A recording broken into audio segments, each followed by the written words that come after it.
The Indian Prime Minister begins his official visit to Turkey by laying a wreath at the mausoleum of Mustafa Kemal Atatürk, beloved father of the nation.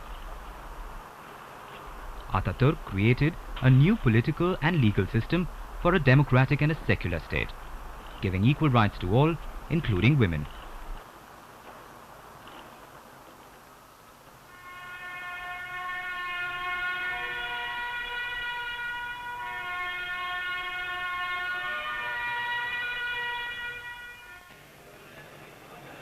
Mr. Erdogan, the Turkish Prime Minister, gives Mr. Vajpayee a grand ceremonial welcome.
The Indian Prime Minister delivered the keynote address at a meeting held by the Centre for Strategic Research.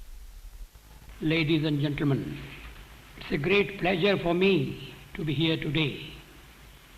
I would like to use this occasion to reflect on the contemporary resonances and future directions of the India-Turkey partnership.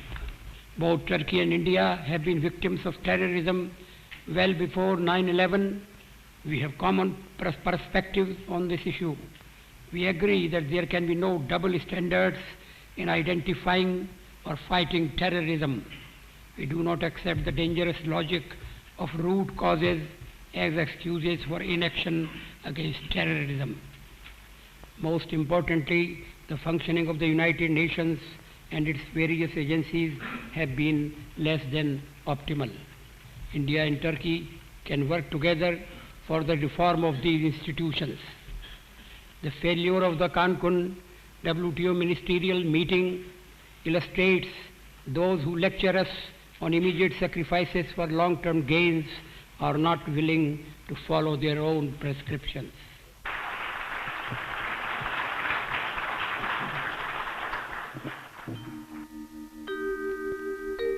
In Ankara, Mr. Vajpayee unveiled the bust of Rabindranath Tagore, India's great philosopher-poet.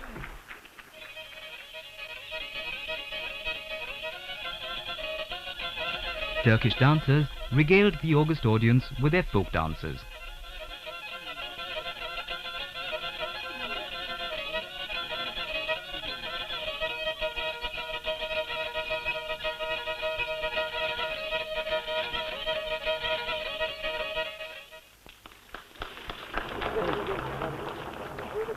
I deeply appreciate the opportunity to participate in this ceremony to name a road in Ankara after Gurudev Rabindranath Tagore.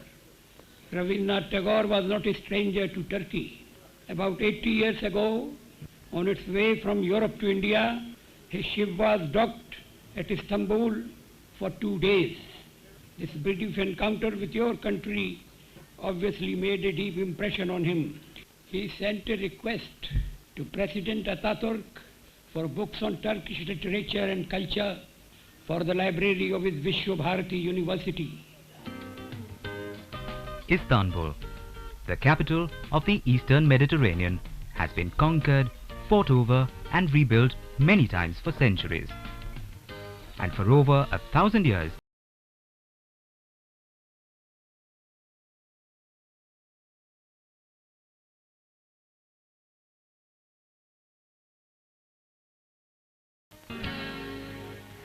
Mr. Vajpayee called on President of Turkey, Mr. Ahmet Seze, at the historic Tabaya Palace.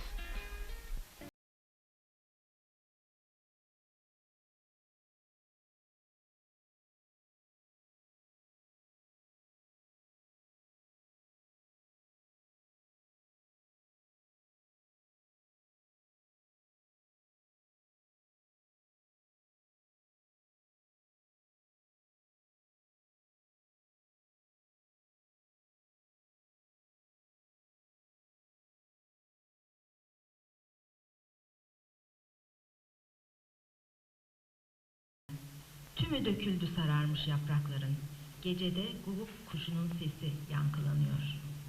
At a reception hosted by the Indian ambassador, Turkish poet Safi Lora recited one of Vajpayee's celebrated poems, Geet Naya Gata Hoon, from her Turkish translation of Vajpayee's poems.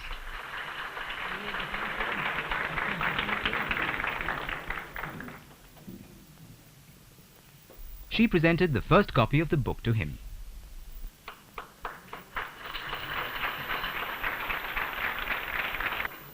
नया गाता हूँ, टूटे हुए तारों से फूटे वासंती स्वर, पत्थर की छाती में उगाया नव अंकुर, झरे सब पीले पात कोयल की कोकरात, प्राची में अरुणिमा की रेख देख पाता हूँ, गीत नया गाता हूँ।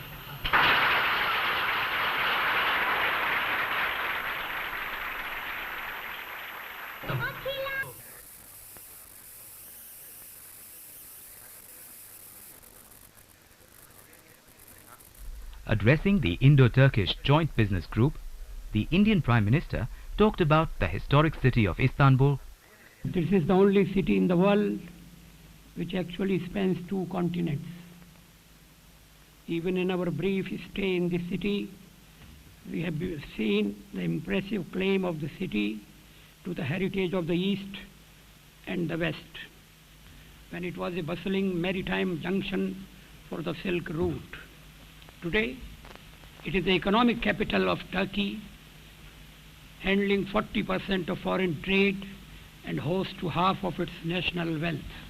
It is therefore a most appropriate setting for this meeting of Indian and Turkish business persons.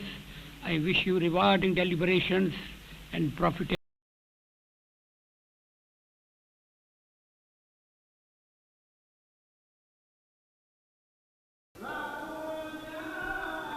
Later, Mr. Vajpayee visited the National Museum containing treasures from Turkey's turbulent past.